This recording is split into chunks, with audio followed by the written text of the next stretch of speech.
إخوتي وأخواتي الأعزاء، وأنا سعيد أن أكون معكم اليوم، ربما بعد 5 سنوات من زيارتي الأولى، 4 أو 5 سنوات، قد زرت المقر 4 سنوات. أنا أتذكر آخر مرة جيت كان تو السيد حسين فضل الله يعني توفى، حتى طلب مني أن طلب مني أن أتحدث في موضوع السيد، على اعتبار أني كنت التقيته قبل بضعة أيام وهو كان 4 سنوات. المهم أشكركم الأخوة وأشكركم على دعوتي، ولو أني لا يوجد عندي تحضير حول هذه الجلسة، وأفضل أن تكون جلسة نقاش عوضا عن أن تكون ألقي أنا محاضرة. كما تعلمون طبعا أنا كنت للتو خرجت من السجن بعد أن قضيت 2 عام في سجن انفرادي في البحرين، ردا على عملي الذي كنت أقوم فيه. يمكن أنا من الأوائل الناس اللي أسس مؤسسات حقوق الإنسان في البحرين وفي منطقة الخليج. وعلى المستوى الشيعي ربما من أوائل الناس اللي طرح الظلم الذي يقع على أبناء الطائفة الشيعية في البحرين. أنا كمؤسسة وكفرت والظلم، احنا أوائل الناس اللي أصدرنا تقارير عن الذي يحصل لأبناء الطائفة الشيعية، ونحاول أن نثير هذا الموضوع ونطرحه على الصعيد الدولي في كل مرة وفي كل مكان يعني نروح له. الحمد لله اليوم بات الموضوع هذا على سلم أولويات المؤسسات الحقوقية، وبات موضوعا معروفا عند المجتمع الدولي. يوم من الأيام عندما بدأنا في بداية 2000 الحديث عن مظلومية الشيعة والظلم الذي يتعرضون له الشيعة كان شبه من محرمات الحديث عنه في السعودية ولا في البحرين، وصدرنا تقارير في تلك اللحظة صارت حروب علينا على هذا الأساس. ولكن تجاوزنا هذه المرحلة، واليوم بات العالم يعرف وباتت الناس تعرف أن هناك قوانين، هناك معايير، هناك قيم أخلاقية دولية يجب الالتزام فيها بعيدا عن الطائفة، بعيدا عن الدين، بعيدا يجب احترام الناس بعيدا عن معتقداتهم، بعيدا عن خلفياتهم وعرقياتهم. And I can talk in English if you want. I mean, I don't mind talking in English. Yeah, go ahead. Should I? Yes. Okay. So أفترض أن الجميع يتحدث الإنجليزية. Okay, yeah, go ahead. Okay. So, and because of the work that we have been doing in the past 10-15 years, in raising the issue of human rights violation crimes committed in my country, in my region, as a result of that, I have to spend my past 2 years in jail, and I'm just out. But I can assure you that I'm more committed today to continue the struggle for rights, for our freedom, for justice that we needed to be applied in our society at the local and regional level.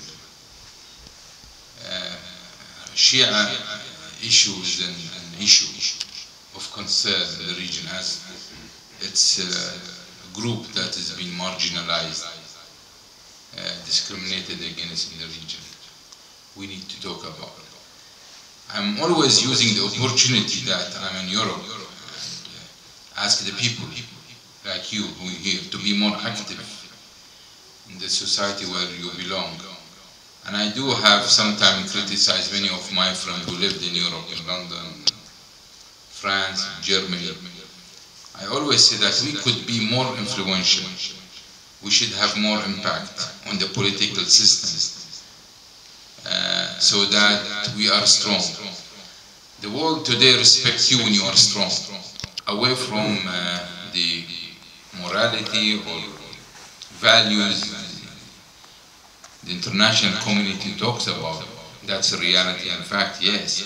But again, if you are not strong, you are not counted in today's calculation. So to be more influential, you have to communicate with the society where you are in.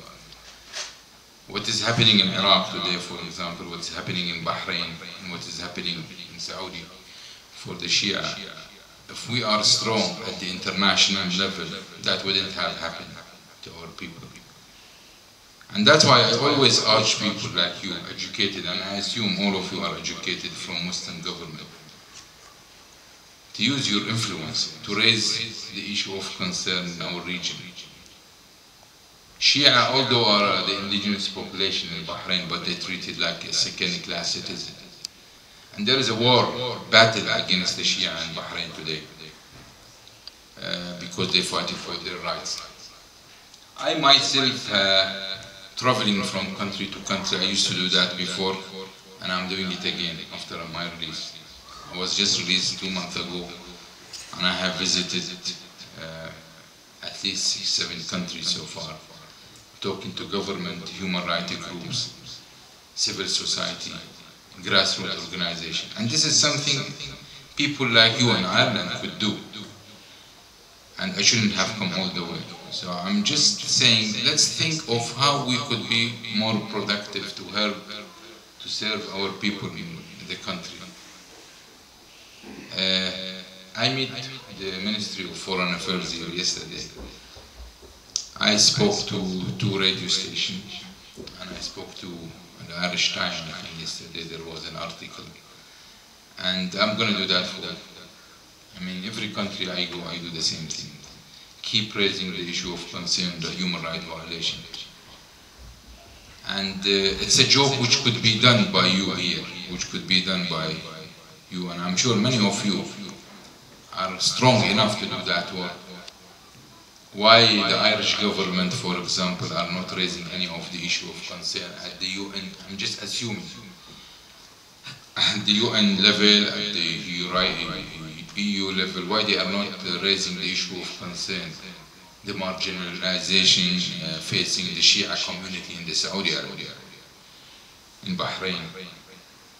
Why the Irish government, why the member of parliament that is belong to the area where you are, not asking the government why you don't do so and so. This is some little work I think each of you here could do. We have started working in the United States, and I think we have active community working in the United States. In England maybe 2-3 years ago, and work like that started, and I can see good production. And I think it's time here to think also that our people, you have to be more active in that regard. I will not keep continuing speaking, but I would like to listen and discuss things more than just keep listening. I am here part of a campaign to raise issue of concern in my country, and talks about the dictatorship in Bahrain, repressive regime. My colleagues, who are thousands in jail now, about the people, villages who've been attacked in an hourly basis, about the government which demolished at least 5% of the Shia mosques, talk about the marginalized indigenous population in my country. So I would like to listen to you, and I would like to know what you want me to do, and where you need to, what kind of thing you want to listen. أشكرك.